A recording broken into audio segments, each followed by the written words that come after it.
గత వారం ఓ కార్యక్రమంలో సచిన్ వినోద్ కాంబ్లీ ఫోటోను చూసి అభిమానులు కలత చెందారు. వినోద్ కాంబ్లీకి సాయం చేయాలని అభిమానులు పెద్ద ఎత్తున కోరుకున్నారు.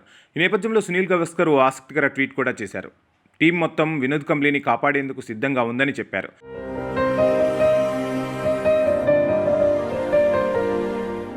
అనారోగ్య పరిస్థితులతో తీవ్రంగా ఇబ్బంది పడినట్లు భారత మాజీ క్రికెటర్ వినోద్ కాంబ్లీ చెప్పుకొచ్చారు. రమాకాంత్ ఆచ్రేకర్ స్మారక కార్యక్రమంలో కాంబ్లీ నిలబడేందుకు కూడా ఇబ్బంది పడ్డాడు. అతనికి సాయం చేసేందుకు 1983 వన్డే ప్రపంచ కప్ విజేత టీం సిద్ధంగా ఉందని కపిల్ దేవ్ ప్రకటించాడు. అయితే ఒక షరతు విధించాడు కపిల్ దేవ్. రీహాబిలిటేషన్ సెంటర్కు వెళ్తేనే సాయం చేస్తామని తేల్చి చెప్పాడు. ఇప్పుడు దానికి అంగీకరిస్తున్నట్లు వినోద్ కాంబ్లీ వెల్లడించాడు. అంతేకాకుండా తన ఆరోగ్య పరిస్థితిపైన స్పందించాడు కాంబ్లీ. తన కుటుంబం ఈ క్లిష్ట సమయంలో తనకు మద్దతుగా నిలవడం వల్లే ఈ మాత్రమైనా ఉన్నానని భావోద్వేగానికి గురయ్యాడు. సచిన్తో సంబంధాలపైన కొన్ని కీలక విషయాలు వెల్లడించాడు వినోద్ కాంబ్లీ. ఇప్పుడు నా పరిస్థితి బాగానే ఉంది. నా భార్య పిల్లలు చాలా జాగ్రత్తగా చూసుకున్నారు. 3 ఆసుపత్రుల్లో చూపించి మరీ నాకు వైద్యం చేయించారు. ఫిట్గా తయారు కావాలని వారు రోజు నాకు చెబుతూ ఉన్నారు. నన్ను చూసేందుకు అజయ్ జడేజా వచ్చాడు. నాకు చాలా ఆనందం వేసింది. ఇద్దరం ఆనాటి స్మృతులను గుర్తు చేసుకున్నాం.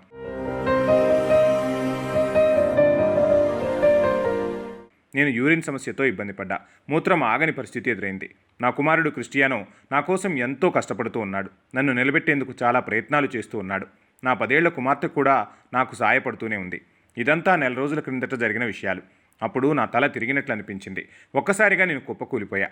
ఆసుపత్రికి తీసుకువెళ్లారు నా కుటుంబ సభ్యులు. వైద్యులు కూడా కొన్ని రోజులు హాస్పిటల్లోనే ఉంచారు. ఇప్పుడు తీవ్రమైన ఆర్థిక కష్టాల్లో ఉన్నా. క్రికెట్ దిగ్గజం కపిల్ ఇచ్చిన ఆఫర్ను ఇప్పుడు నేను అంగీకరిస్తున్నా. 30,000 పింఛన్ మీదే నా జీవితం ఇప్పుడు ఆధారపడి ఉంది. రీహాబిలిటేషన్ సెంటర్కు వెళ్లేందుకు నేను సిద్ధంగా ఉన్నా అని కాంబ్లీ తెలిపాడు. ఈ నేపథ్యంలోనే సచిన్ గురించి కూడా కొన్ని కీలక వ్యాఖ్యలు చేశాడు. చిన్నప్పటి నుంచి కలిసి ఆడిన సచిన్ తెందూల్కర్తో 2009లో విభేదాలు వచ్చిన విషయాన్ని కాంబ్లీ ఒప్పుకున్నాడు. తాను సచిన్ని తప్పుగా అర్థం చేసుకోవడం వల్లే ఇదంతా జరిగిందని బాధపడిపోయాడు. 2013లో తనకు సర్జరీ జరిగిందని, ఆ సర్జరీ సమయంలో మెడికల్ బిల్స్ అన్నీ కూడా సచినే చెల్లించినట్టు చెప్పుకొచ్చాడు. ఒక దశలో సచిన్ నా కోసం ఏమీ చేయలేదని అనిపించింది.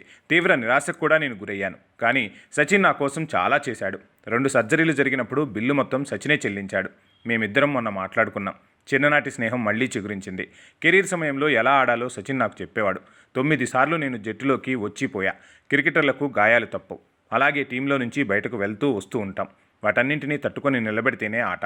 నా కెరియర్లో వాంకాడే స్టేడియం వేదికగా జరిగిన డబుల్ సెంచరీ నా జీవితంలో ఎప్పటికీ మర్చిపోలేను.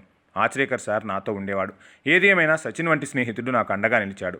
ఇక నా కుటుంబం మద్దతు కూడా ఉంది అని కాంబ్లీ భావోద్వేగంతో ఈ విషయాలు చెప్పుకొచ్చాడు.